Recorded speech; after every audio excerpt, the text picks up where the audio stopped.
girls are also specializing in sports in way earlier ages than what I ever did, and they all had this common feedback that first sports bra experience is so flawed. And it's whether girls have athletic parents and they're able to go to a Dick's Sporting Goods and check out the array of bras there, that's a great starting point. But I found that a lot of girls had no guidance into the sports bra world, and they were looking inside the locker rooms to try to figure out, like, okay, well, she's wearing a cupped bra, she's not wearing a bra, and I'm probably gonna go to the bathroom stall and change in there because I have no idea what's going on. And it prompted me to continue all of this when it came to the sports bra, and I launched Robyn, a sports bra brand designing bras for every body in every sport.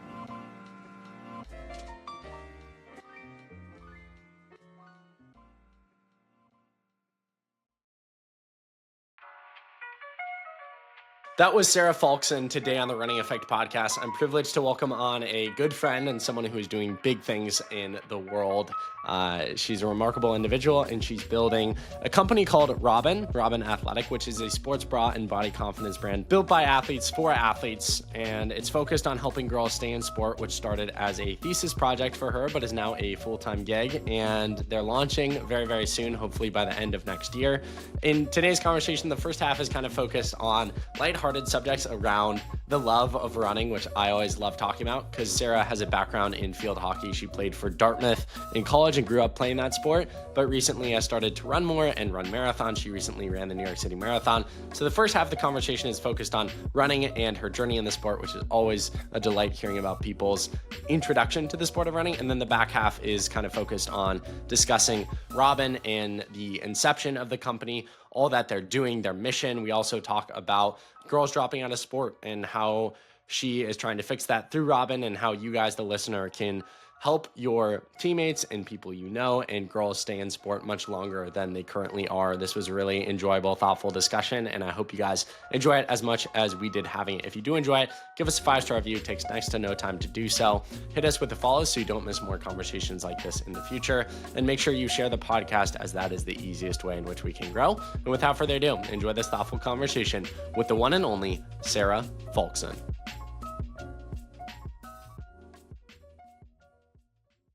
Ladies and gentlemen, I am sitting across from a good friend who is running a remarkable company that is going to launch very, very soon, but also in the meantime, while she's in development, does so many amazing things for women's sports that I'm excited to dive into today, and is an amazing human being. Also runs. I think she just ran the New York City Marathon. So, ladies and gentlemen, Sara Falkson. How you doing, Sara? Good, Dominic. Thank you so much. I'm a huge fan of the Running Effect, and it's an honor to be here. I think we did a mini podcast the first time that we had a phone call. I remember I was driving to Illinois on a work trip, and Lori had connected us, and you were like, "What's a good time to chat?" I'm like, "I'm going to be in the car for 6 hours this Friday. You should call me then." And I remember asking you all sorts of questions around what you're doing, and also just, women's sports and female sports specifically, why females drop out at such a high rate at a young age. In such a good way. That super well. So it was fascinating to talk to you then, and I was like, she's going to come on the podcast eventually, so it's fun to actually make this happen. Yeah, for sure. I know, you were off to an Under Armour event, and it's just cool to see how much our relationship has also evolved, being on the Gen Z Council, meeting amazing, like-minded founders and really rooted in the next generation, whether it's athletes, people in the political space, in the fashion space, and bringing all of our ideas together to make the world a better place too. Right on. Let's start with, you just ran the New York City Marathon. What was that experience like for you? Incredible. So I now live in New York, and I ran the marathon last year, more solo, hit that PR, ran a 3:30 time, which was so much of an outer body experience for me. And then this past year, I actually ran it with my dad. So my dad is 62, and he also just got off of running the Chicago Marathon, but we decided to run the marathon together. So It was an amazing experience because I think we usually run like 5Ks together more casually, and to actually run 26.2, it was, I mean, as you're deep in the marathon, you hit all of the different emotions, but it was so great just to have a teammate along the ride too. And I think our true colors showed through at various points, like mile 21 of the marathon, no doubt, very hard, but we were pumping each other up all along the way. Your dad needs to drop his training regimen. 62, runs 2 marathons across a month span. I feel lazy now. I mean, me too. I don't know how he does it. And he honestly, like, his mojo is he'll fuel with, like, Hershey's bars, the classic, like, Swedish Fish or Sour Patch Kids. I love old people. Us Gen Zers are like, this new gel just dropped. Like, I work with BPN. It's like, the Go gel just dropped. Right. And then it's the old folks who are, like, still having fruit mid-race and chugging beers that are passed out at mile 14. 100%. And it works. And we still passed and crossed the finish line in flying colors. So it was amazing. What are the craziest things you saw on the course that are appropriate for the podcast? Ooh. Because I genuinely think I've seen on social media people hand out beers, which is crazy to me. I see people give out free hugs. I've seen people give out free kisses. Yeah. Marathons are crazy. People do the most for their home city marathon. So insane. I mean, I love seeing the outfits that people wear at the start. Like, you see people wearing inflated flamingo costumes and running 26.2 miles at pace in that. Or the signs that you see, like people putting their phone number on signs, and I don't know, goes beyond like high fives and rooting you on. Or the New York City Marathon, there's so many bridges. So I think just knowing that, like, it's a hill, get over it, and fun motivation like that keeps me going. I really want to run it, or at least just go to the city when it happens, because I hear it's the greatest marathon in the world. I also hear that, which I probably shouldn't say, I'm fidgeting with a Boston Marathon pendant that the president of the Boston Marathon gave me, so I take that back. The Boston Marathon is the best marathon in the country. New York City's number 2, but I hear that it's just like the biggest event in the city, and the whole city comes together for this event. 100%. I mean, you're seeing all of these different pop-ups emerge, like Gooder, Bandit, Lululemon. They're all doing, like, Hoka, Brooks, Morden. They're all doing amazing events to bring together the city. And I love the marathon too, because I mean, that 26.2 miles that you're seeing, that's the tip of the iceberg. Like, people have been training for months to get to this point, and then by the time you make it to the start, like, that's the celebration, and you're just moving and grooving together throughout all the 5 boroughs. So I just see it as like a celebration of movement and all of the amazing organizations that get represented and stories of people that run too. That's the really beautiful thing about the sport at any level, middle school, high school. We'll get into this, I'm sure, later, our discussions of female sports. But marathons, like, it's an out-of-body experience. It's very grounding to look around and see thousands of people. Even at, like, if you live in a small city, I ran the Garmin-Toledo Marathon in September, and there were probably a couple thousand people. So it's like, it doesn't have to be 60,000, New Yorkers. Looking around and just being like, wow, I'm just another person here. And that almost being a freeing thought, and thinking exactly to what you said, like, no 2 people's journeys are the same. No 2 people's goals are the same. Even if the time goal is the same, the meaning behind it is different. The journey to get there is different.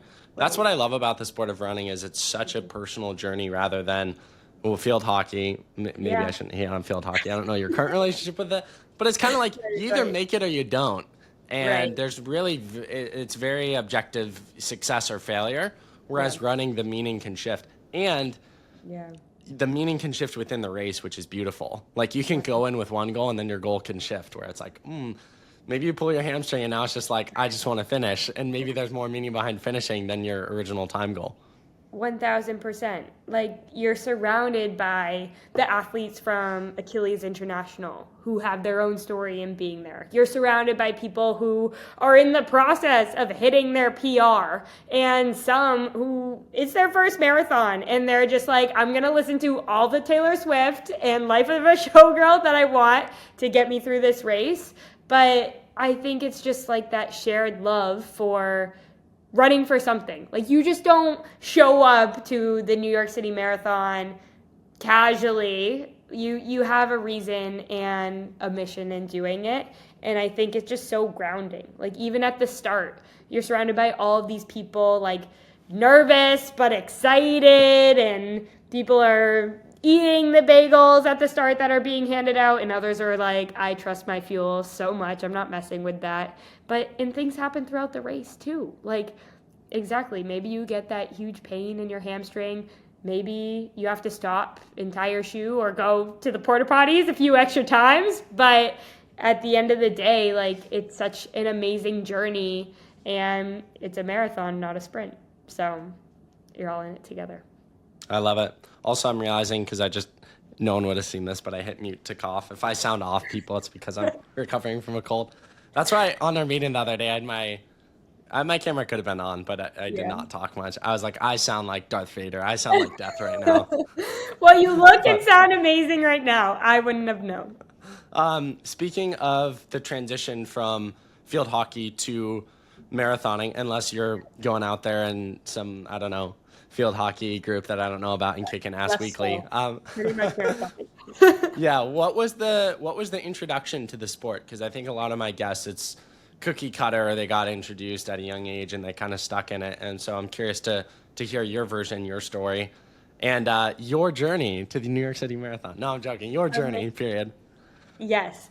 So I think that, well, growing up, I played so many different sports: tennis, ice hockey, field hockey, soccer, and the one that really stuck with me to play collegiately was field hockey. And the training for field hockey is so different because it's a lot of 100-yard sprints. And I mean, we would do like a timed mile maybe once a year just to do like a quick pulse check to see how our speed was. But aside from that, there wasn't really any reason to run more than like 2 miles ever. So then once I graduated, it was this interesting transition period where I was like, okay, now I'm no longer following a training plan under my team and my coaches. Like, this is totally up to me. And I'm so grateful that I have 2 really active parents, and I started to see that going on runs with them was actually a really great way to bond with them. And we would just be running around our neighborhood. And I mean, we would check out different trails. And then if we would travel, it was such an amazing way to see new cities and places and try new, like, sweet treats and coffee shops. And I think running, while it feels so amazing, that like post-run experience and feelings, it's the conversations and interactions and relationships that emerge from that where I'm like, oh my gosh, this is amazing. I couldn't just like casually talk with a friend in a field hockey game like the same way that I do on a run. And I think that's where my love for it really started to emerge. Running's the best. As you were describing, your parents are amazing too, I can tell. You're taking us through your journey of like connecting with your parents through the endeavor of running. Like, one, we need more old people running like that. Get the youngins like you into a sport, active, healthy, in the amazing sport of running. But 2, you just had a lovely elevator pitch for people to try out running. Everyone here listens, or everyone who listens runs, but if there's someone listening who isn't a runner, because it's so much more. I think, Sara, we grow up with this perception of running is your sports punishment. Right? You do suicides if you guys don't do your drills well, or you're not paying attention, or not listening, or you played bad in a game. Like, running's the punishment. On practice Monday, we're going to run, you know? And so I think people grow up with this perception that running can't be this light, fruitful activity. And one of my good friends, Peter Lewis, he said this on the podcast a while ago. He goes, if I'm running too fast to the point where I can't smile, it's not running. I'm going too fast. I need to slow down so that I can smile and enjoy it. And I feel like running is like a rich food. It has to be enjoyed, and you can't rush it. And all the things that you just described, it's like, yes, running is, you could literally go run to a coffee shop, have a coffee, and walk home. It's amazing. It's the coolest thing ever. It's the best. And exactly as you were mentioning, like so many valuable relationships and experiences come out of running. And I think, yes, we get the physical benefits, but there are so many emotional things that they build up over time. And I think, like, yes, running isn't always the most glamorous either. Like, there are going to be days where you're freezing, it's raining, but then those are also the days where, like, you feel the best after it, and it makes it even more worth it. And a great story. Some of my favorite, most memorable runs are in, like, the worst of weather, whether it's super hot or, like, nearly getting struck by lightning. I feel like I'll always remember those.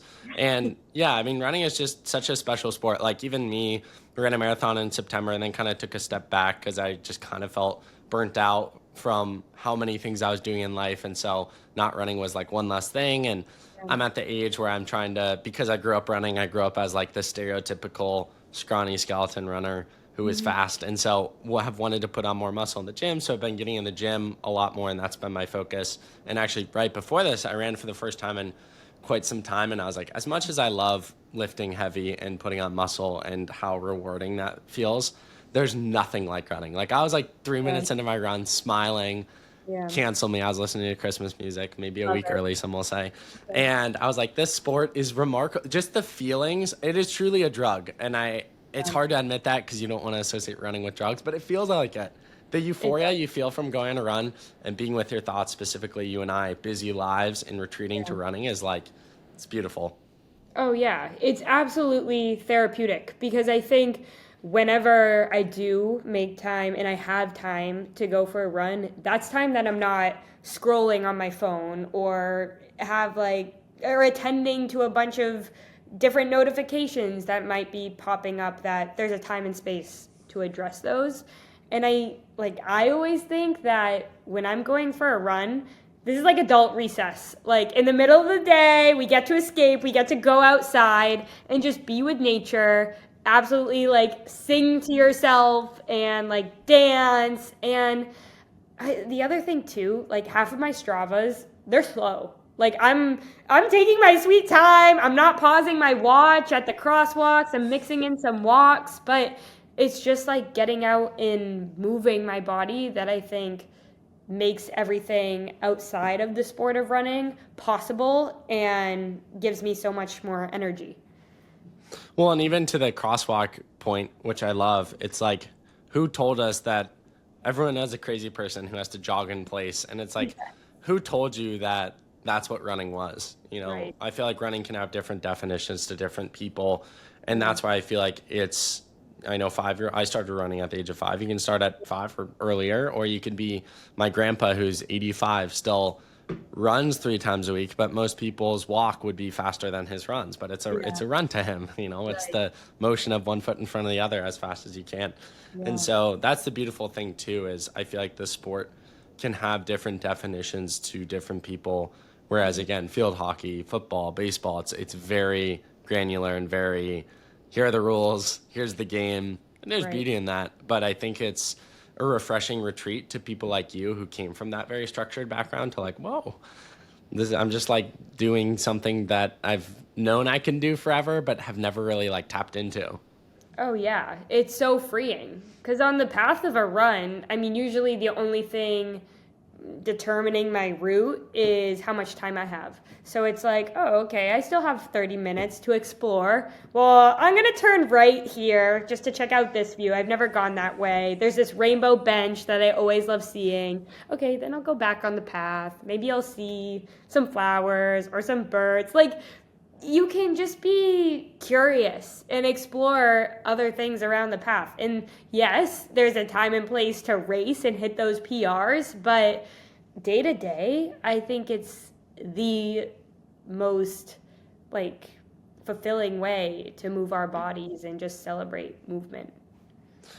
As a newer runner, quote unquote, what's something endearing or funny about the sport or the culture of the sport that makes you laugh? Well, I mean, I've always been into the culture of like making sure we fuel really well, but there's so many ways to fuel in the world of gels, which like gels have been so interesting for me to tap into. And I think I've been really interested because people are very open about talking about what gels do and don't sit well with them. Where it's like, okay, like I will tell you that didn't sit well in my stomach. And we all know at the start of the race, like people, there's long lines at porta potties for a reason. The running community is just like very open and transparent, which I love. Like you just show up yourself, and like almost the crazier that your outfit is and the more colors that you have going on, like the cooler. Like I want the newest Olivia or Papa's glasses and gooders that come out, and Alexi Papas, sorry. But I just think it's cool just to celebrate everything that you do with pride, whether it's how you dress or like crazy art shapes that you're running in Strava. It's just like the coolest, quirkiest community. There's no worse feeling than having to go to the bathroom 10 minutes before a race and you can't find a line that's short enough, and everyone No. else has the same problem, so you're too scared to ask. Right. Like, Yeah. I haven't seen any other sports that are as well prepared in that way, though. Like, So the running funny. community is locked in and ready. Let's talk about Robyn. Inception for the idea. Tell people what it is and Yeah. where you guys are at presently. Yes. So I am building a sports bra company called Robyn, and we are focused on the challenge that nearly 50% of girls drop out of sport by the age of 14 due to low body confidence. And I played field hockey at Dartmouth, and I saw a lot of these challenges in myself, but in my teammates when it came to body confidence. And then I moved out to San Francisco, coached field hockey, was working in tech out there. But I started to see that a lot of the middle school and high school girls that I was coaching were feeling the same way. And I was like, this is really troubling, just because sport is incredible, and yet there are so many things that go on and off the field that we don't feel our best in our bodies. So I wanted to do something about it. I applied to a bunch of different master's programs and ended up in Harvard's Master of Design and Engineering program. And that's where I was connected with my incredible advisor, Karen Reuter, and she was the former creative director at Nike. And with her, I really got to dive into research related to body confidence and found that Dove had posted that stat in research on body confidence and girls dropping out. And I needed to go back and learn more about it, because when I was in middle school, that was in like 2010, 2012, and the landscape was so different.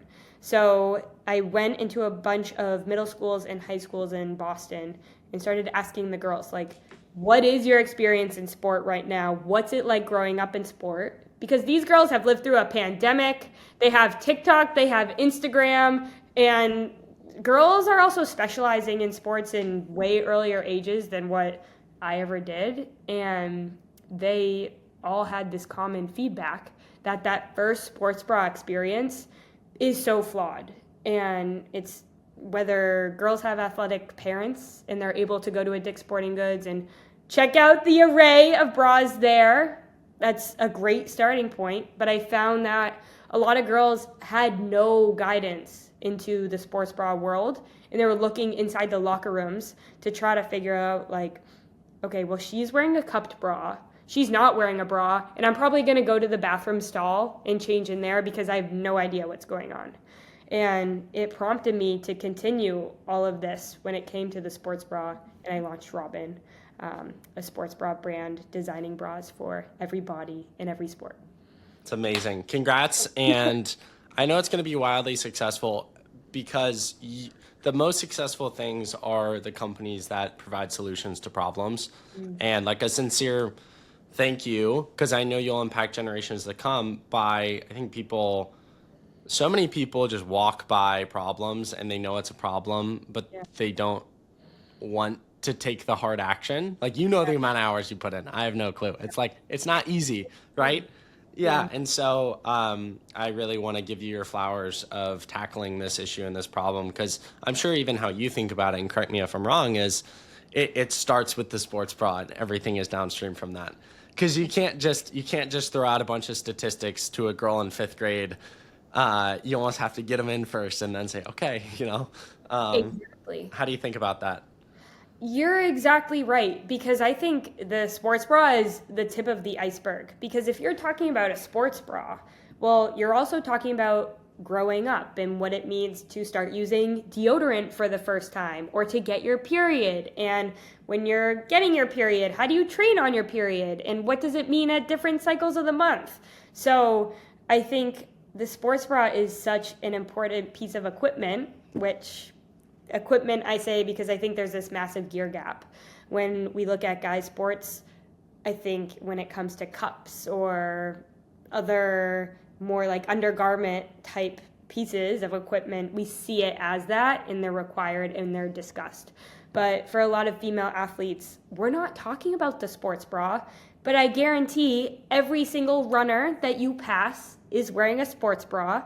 And I think just normalizing the conversation, because we all have different bodies, and whether you're more flat-chested or you're more full-chested, we all deserve amazing support. And I think we have to get comfortable, especially as female athletes, asking for what we deserve, because for so many years, we've been left out of the conversation, especially when it comes to the design and engineering side of it. Is it weird to think that massive corporations like Nike or Lululemon or Alo haven't tackled this issue already? It's very interesting, because I have grown up with those bras, and I have a bigger chest and I'm shorter, and my proportions don't really make sense to wear like a size large bra, because maybe my band doesn't fit that, my cup size does. And I think in the sizing system today, you're kind in how models are positioned today, there's this like stigma against being a bigger size, which we shouldn't be. As athletes, there's a reason why we have stronger shoulders or stronger legs. And I think today we're starting to see a shift in what it means to become more and be more body confident, sport focused. But I have been a bit surprised as to why nobody is talking about it in this way yet. And I think it's just a huge open space, because it's something we're all feeling, but the larger brands haven't necessarily addressed yet. I'll go on a limb, and I don't care if it sacrifices future deals with these companies. I know so many people who work at them, but I haven't worked with them formally. It's because they view a customer as a number and not a person. And I think you view people first, customer second. Like, I think you care about girls staying in sports, and if they buy your bras one day, they buy your bras one day. Right. But that's like secondary to your mission. And I think mission-driven companies are going to be the ones that stick around 50 years from now, not the ones who are constantly chasing profit. And I think the companies that, now I feel like we're on a board meeting, the companies that have these existential crises are the ones that started with the mission, but they're like tier 2 and tier 3 people who have risen through the ranks and are now in leadership, have gotten in the profitability mindset, which there's a time and a place for, and now they forget the mission. And it's just tough, because I don't think there's space within these corporations to really care about the person deeply, because the incentives are so far off. Yeah, I think that's part of it, where the age group that we're focused on is really like being the best first sports bra possible. And if you're getting your first sports bra, a lot of these girls don't have control over who's buying those sports bras. So I think it's still crucial to listen to them though, and hear like, okay, well, what don't you like about your current sports bras? Why? How can you dream of a way to make the most perfect sports bra possible? And really listening to them and taking these middle schoolers and high schoolers really seriously, because their voices matter and they're the future, and years to come, they're going to be the ones making these decisions in board meetings. So we better start listening now and just making people feel like the best version of themselves. And I think that's really what we're trying to do. So when I was at Harvard and leading these body confident workshops, like I was learning more from the girls that they were probably learning from me. And they were bringing these incredible insights on what it just meant to be growing up in sport right now that, I mean, you can't learn in any other way but besides to literally putting yourselves in their shoes, going to their practices, seeing what brands and equipment they're wearing today, and understanding where there are still challenges. I feel like the conversations around sports bras or getting your period for the first time are so taboo. Yep. And even parents, I think, just do such a poor job of making these like free-flowing, comfortable conversations that your daughter can come to you with. Let's focus specifically on sports bras. I've talked about periods with sports dietitians before, which have been amazing conversations. But like, how do you think as a culture and society, and with the work you're doing with Robyn, how do you think we can make it a moment where a girl gets to the point where she needs to buy a sports bra? It's an actual exciting thing and an exciting conversation.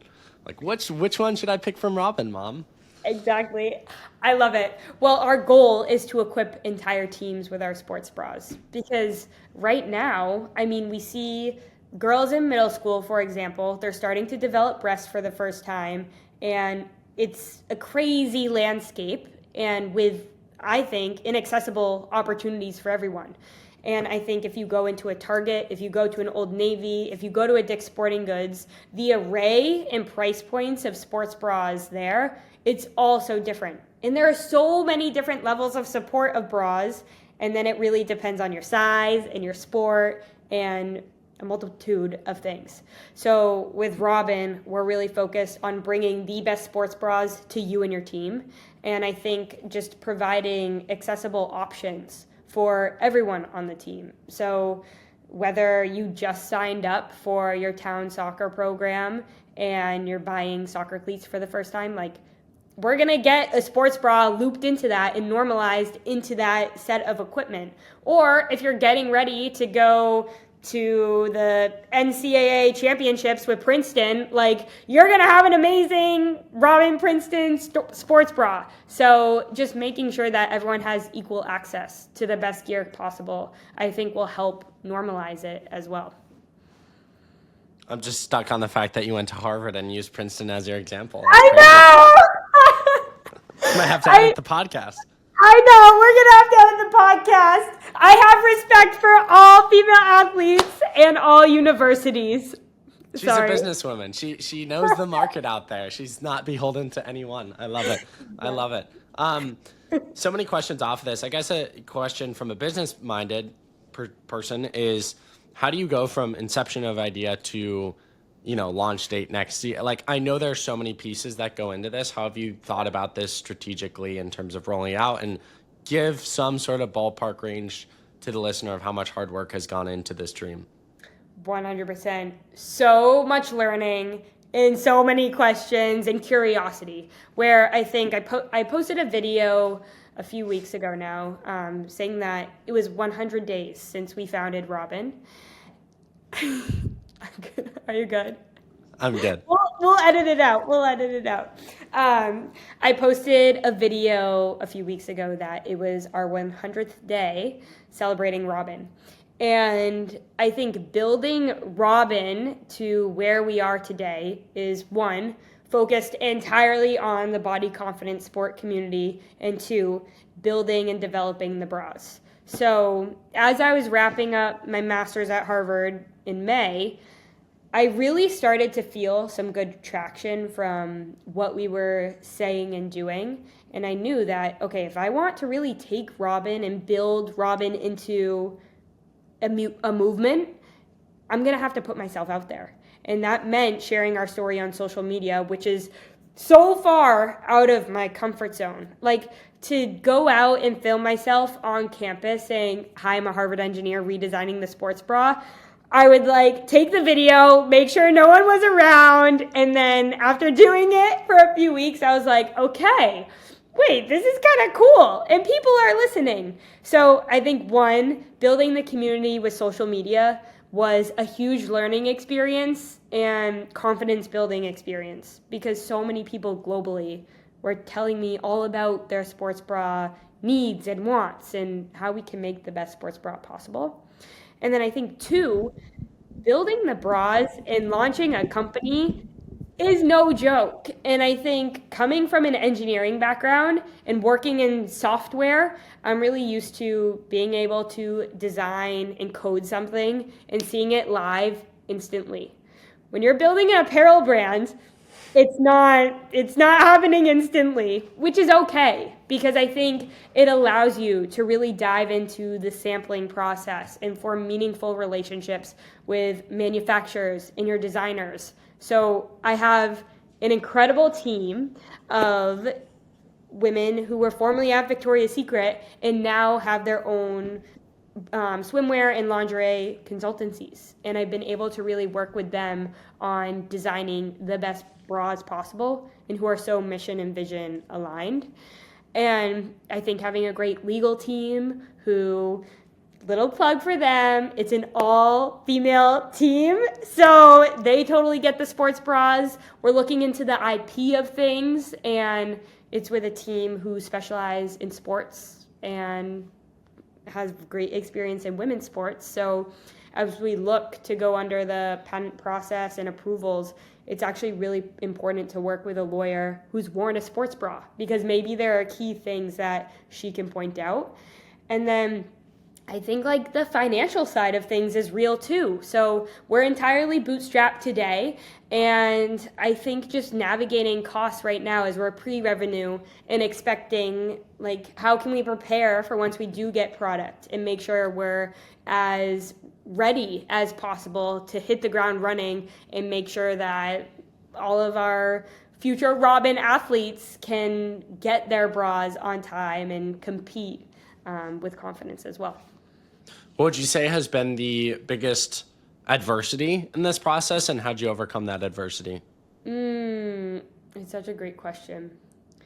I think as we're building our Robyn community, it's almost like there is so much love and excitement around our community, and I want to let everyone in on our building experience, but I'm always trying to balance like, okay, how much do we let in and show people behind the scenes versus how much do we actually wait until that launch date and have like that delightful and amazing surprise as to what we've been working on behind the scenes.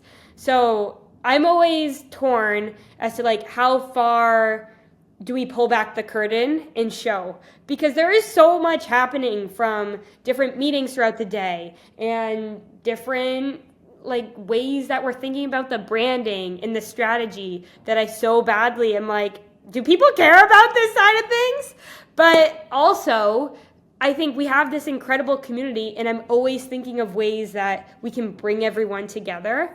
And I mean, Dominic, we're a part of the Gen Z Council, and I was chatting with Lori a few days ago, and I think just having amazing mentors and resources at our like fingertips as people like us who are Gen Z founders, we can lean on each other and tap into different community building strategies and ways to just make sure we spread all of the greatness from the running effect to Robyn to everything else. Amen to that. And Lori's the GOAT. Shout out Lori if she's listening. We love Lori, Lori. we love you. In terms of the kind of two parts to this conversation, there's the Robyn side, but then there's kind of the side that influences it and was kind of the impetus for starting the company, which is girls dropping out of sport at such a high rate at such a young age. Yeah. What do you feel like is the core reason behind them dropping out? And or even reasons off of that, like just what's you're in this space, you know it well, so I'm curious to learn from you. Like, what are the core reasons in your opinion, whether there's stats behind them, or it's just your opinion that you think we have such high dropout rates? 100%. Obviously, as we know, there are so many different reasons why girls and boys are dropping out of sport, whether it's access to field space, getting a ride to practice, equipment, or just like the skill level and talent of coaches and athletes themselves. But I truly do believe when girls are dropping out of sport, it's this belief in yourself and also the belief that others around you have as well. So I was at a high school field hockey practice a few weeks ago, and I remember being on the field with one of the girls, and I was like, oh my gosh, you are so fast, like, you got this, you are unreal. And she was like, wait, Sarah, you actually think that? Like, I haven't really played any minutes this season, and I just made it, like, off of JV this season as well. And I was like, okay, this is a huge reality shift, because I think a lot of people kind of judge their worth in sport based off of playing time and minutes and where they see themselves stacked up in a team. And then once they see that, like, okay, I'm not good, then they might quit or drop out of sport, which I think is really upsetting, because as we know, sport carries way beyond the field. Sport provides leadership opportunities, mentorship, collaboration, ways to learn and grow against challenges.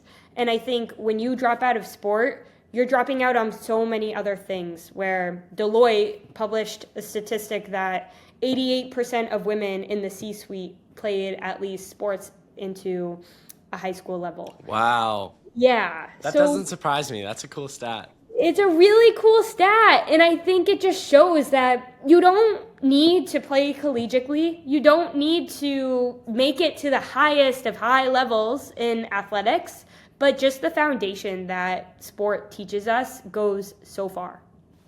I love that. Yeah, I mean, I think even for me, I've always said I would not be the person I am today without the sport of running. And when people ask me why I am the way I am, I say because of running. I started at such a young age. Yeah. And I think there were traits that made me obsessive about it that unlocked other traits. But I truly learned so much through the process of devoting myself fully to something. And even, I might rant here, but the process of the other side of that, which is like devoting myself fully to something and then not just not going D1, but not going to college at all and thinking, oh, is this all for nothing? And being like, no, because the reason you ran was not to get a scholarship. The reason you ran was the first 20 minutes of our conversation, which is a true love and devotion for the sport. And I think for other people, even me, I played basketball all the way up until 8th grade before I fully devoted myself to running.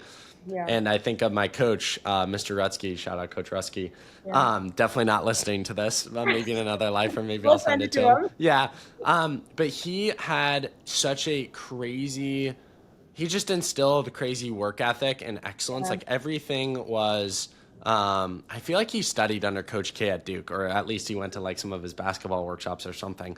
And he brought that level of intensity to us in middle school. And I think some kids may have been turned off by it, but I was striving for that level of leadership and that level of excellence. And I'd be lying if I say, as a 20-year-old now, there probably are subconscious ways that he taught me in 8th grade through a sport called basketball that I carry with me today. And yeah, I could talk about this all day because sport is the one outlet I feel like you can throw kids in. Yeah. And to them, it's all about the sport. But to anyone else looking in, it's all about the traits you gain from doing that sport. Yep, 1,000%. And going off of that, I love the expression, see what you can be. And I think we all have those core coaches in mind. So in middle school, I had my field hockey coaches that really showed me what was possible in the sport of field hockey. Had no idea what this sport was when you're holding a stick only on the right side. And then in high school, my coach, Maura Sullivan, was an incredible just leader and mentor and just person that we all looked up to. And I think that really set the tone for what I look for in leaders today. And I saw it in college, and I saw it really take flight also in my master's program, where it wasn't even that I was in an athletic setting, but the traits that I saw in my advisor, Karen, who I mentioned earlier, were so similar to those that I had from my favorite coaches on the field.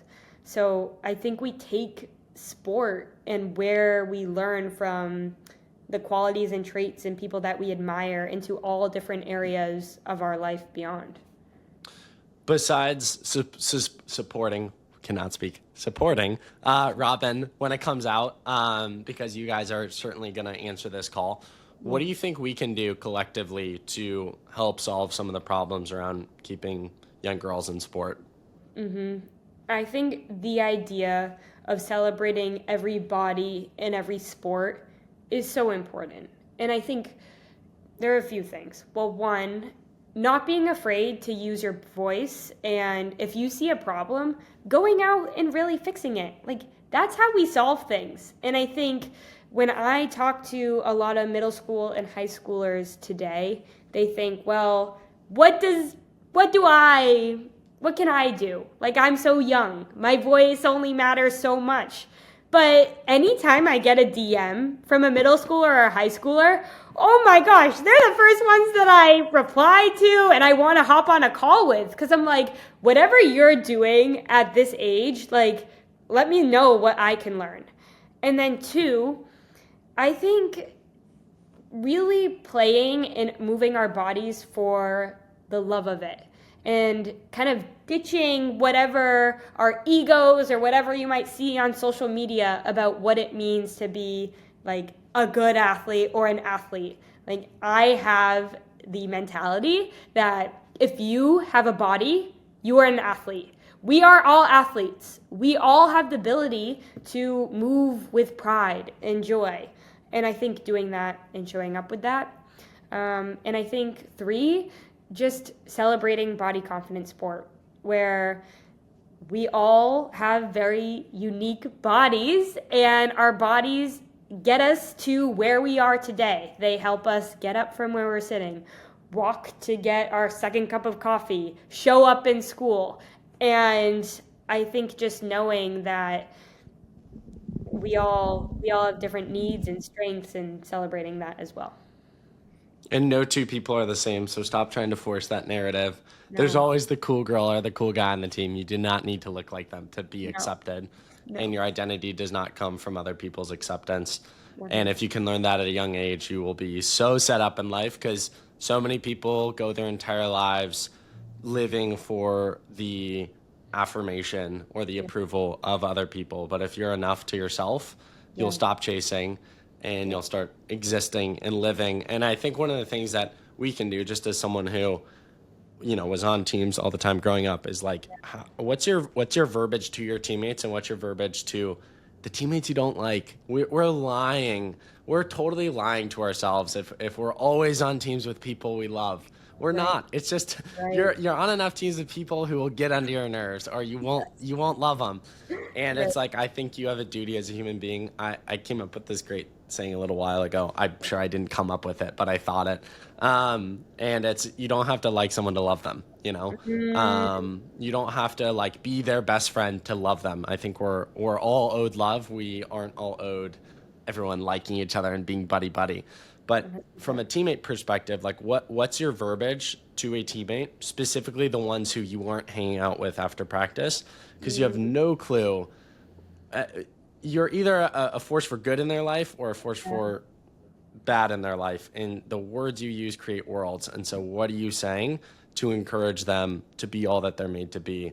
And I think that's really important and really empower. Like, go up to a teammate who you normally wouldn't go up to and give them a fist bump and say, how can I make your week of practice better? Yeah. They'll probably be like, who paid you off to say that? Exactly. That's a good thing. Right.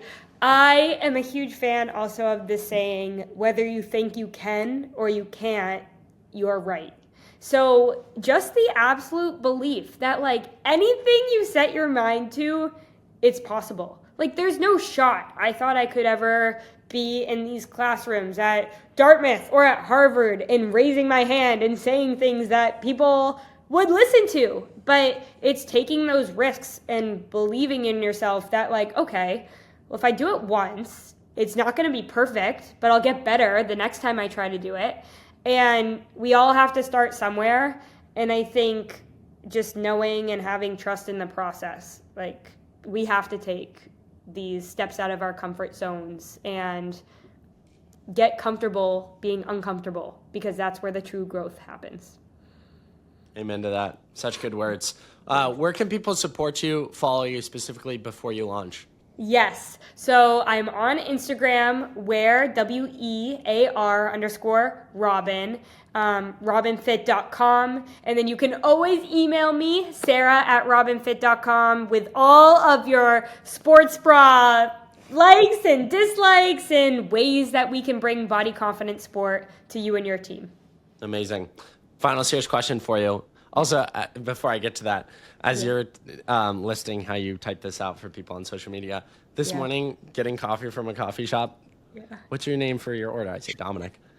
This girl legitimately she goes, she like typed for like 20 seconds. She's like, I don't know if I know how to spell Dominic. No! I was like, we're so cooked as a society. Dominic is not hard. I was very nice. I was like, oh, you're so fine, D-O-M-I-N. But, and then the other funny thing I get is I always get like Dominique, with Q-U-E. Yeah, Dominique. Yeah, Dominique, there you go. So, I always anyways. say, Sarah, no H, or Sarah with an H. And I'm like, you know what? By this point, they both work great. It's all the same. Yeah, all the same. Exactly. Anyways, back to my point. Final serious question for you. Can be anything, final takeaway message you want to leave with the audience today? I think something that we were talking about earlier, like, you are enough. And there's always these expectations that we see online of, oh, well, if I only did this, I would feel better in this way. Or it's a shame that I don't have X, Y, Z. But if I could sit down anyone and just give them the biggest hug and say, you are on the right track. We all are on the right track. And just showing up every day as you and being yourself is the best thing possible. Sara, final question for you. The question I ask every guest on every single podcast. If you had Gordon Ramsay coming over to your house for dinner, what would you choose to make for him? Ooh. Air fried salmon, sweet potatoes, and broccoli. And then I love chocolate chip cookies and vanilla ice cream. Ooh. So we would have to have that for dessert. I like it. Do you know how to make homemade chocolate chip cookies, or are you like, I go to Whole Foods and get the pre-made? They've got some fire pre-made chocolate chip cookies. Yes. So I can make my own. Actually, I kind of changed my answer. I want to give a plug to Elise Kopecky, the founder of Run Fast, Eat Slow. I just got connected to her. She is incredible. Do you know her? Yes. Okay. Yes. I know her well. I was going to say I should connect you guys, but no connection needed. I know. I'll chat with you after about her, but I was just in Chamonix, France with her on a run retreat. Oh, nice. Yeah, so she's amazing. Elise Kopecky just launched her superhero muffins. Came in the mail yesterday. Okay, hold on. Our worlds are colliding. Okay. This is a plug. My dessert would be Elise Kopecky's superhero muffins from the Run Fast Eat Slow cookbook, but she just launched them. They are amazing, and I recommend. Shout out. Well, it's funny. I read her book in 6th or 7th grade. Like, I got it from I was excited to get it from the library when I heard it was announced, because I was a fan of Shalane Flanagan, because I was like such a running fan. Yeah. And she's always been one of my dream guests, and so I got connected to her literally last week, and we have a episode booked for beginning of December. And she was like, let me send you my muffin mix. I was like, yes. Heck yes. Yes, the muffin mix is so good. I love this one and the beet one. But she's truly an amazing person and has really transformed what my fueling has looked like, and diving into menstruation. Like, she and her cookbook recipes are honestly one of the reasons that I was able to get my period back. So much goes out. Such good work. And now Yeah. you're just adding another amazing company to this world and doing so much. So, Sara, love my time with you. Thank you so much. If I was all over the place, I only do that in conversations with friends, and I'm honored to call you that because it's always so fun to jump from one thing to the next, to deep conversation, to shouting out one of our friends, to making a light joke here or there. I feel like those are always the best conversations, and we'll have to do this. Here's my promise to you. We will do a podcast in person the week or leading up to Robyn launching to celebrate Let's it. go. Okay, We'll I'll have to meet do you it. anywhere. Thank you Amazing. so Thank you much. so much. Yes, Appreciate you this so was much. such a joy.